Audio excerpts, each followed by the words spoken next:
जा रहा हूं। ये बोल हैं बिंदु जी के।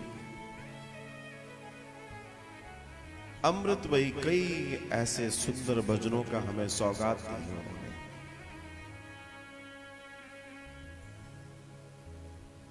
लुटाता है वो, मैं लुटा जा रहा हूं। लुटाता है वो, मैं लुटा जा रहा हूं।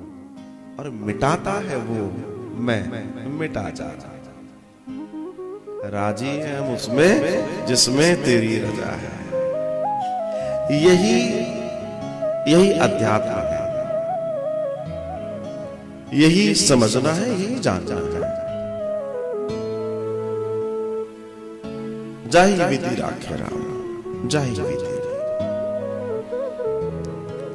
हमें जो मिल गया उसमें अगर आनंद की अनुभूति होना आरंभ हो जाए, समझ लीजिए वैराग आ गया। अगर उस चिंतन को आप महसूस करना चाहते हैं तो बड़ा सिंपल है। आप प्रतिपल आनंद में अगर हैं तो आप समझ लीजिए आप वैराग से भरते जा रहे हैं। और अगर आपको लगता है कि नहीं, प्रतिपल आनंद महसूस नहीं होता, तो अभी वैराग की प्रक्रिया में है, थोड़ा सा ज्ञान बाकी है, अभी थोड़ा और पकना बाकी है। बंधनों से टूटने के लिए और डाली से टूटने के लिए दोनों से पकने की जरूरत होती है। डाली से फल को तोड़ने के लिए प्रयास नहीं करना, अगर वो पक जाएगा तो वो उतर आएगा, स्वयं उतर आएगा, छूट जाएगा बंधनों से। ठीक हम और आप भी उसी प्रक्रिया में हैं। जिस दिन हम पक जाएंगे, जिस दिन हमारा ज्ञान वैराग और भक्ति पुष्ट हो जाएंगे, वो दिन वो होगा जब हम भी बंधनों से मुक्त हो जाएंगे। वो पेड़ जिसपे बहुत सारे फल लगे हैं, लेकिन जब उन पेड़ों की डगालों से कोई फल नीचे गिर जाता है तो वो अलग हो जाता है।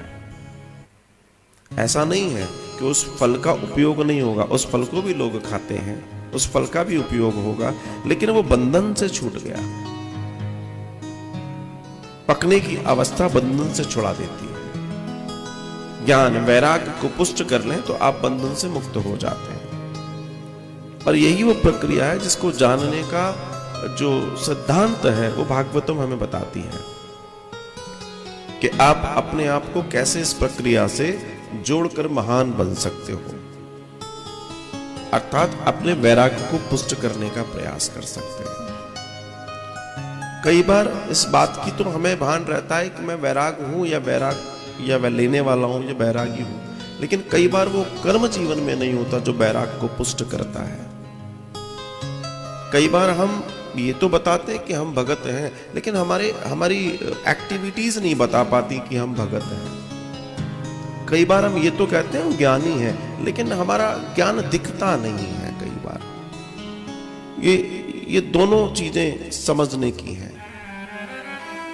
ज्ञानी को ये कहना नहीं पड़ता कि वो ज्ञानी है, वैरागी को ये कहना नहीं पड़ता कि वो वैराग ले चुका है या उसमें वैराग्य उत्पन्न हो गया। भक्त को ये बिल्कुल जताने और बताने की जरूरत नहीं है कि वो भक्त है। उसकी भक्ति तो उसके चेहरे को वैसे ही सूर्य कर देगी, आनंद से भर देगी और परम परम यात्राओं की ओर ले जाएगी। ये जीवन का वो अमूल्य दर्शन है जो बहुत सहजता से देखा और समझा जा सकता है। बस अंतर इतना है कि हम उस प्रक्रिया से गुजर जाएं, जिसे अध्यात्म कहते हैं। ये धार्मिकता से बहुत ऊपर की बात है। धार्मिकता का कोई चिन्ह हो सकता है, आध्यात्मिकता का कोई चिन्ह नहीं होता। आध्यात्मिकता की तो खुशबू होती है, महक होती है। जहां बैठ जाए कोई आध्यात्मिक व्यक्ति वहीं बिखेर देता है। कोई चिन्ह ना हो तो भी चलेगा। उस स्थिति को पाने का सौभाग्य है भागवतम का पूर्ण दर्शन। उस स्थिति को कि जब आप भी न रहें, जब आपके होने का भान भी आपको न रहे, और वो अवस्था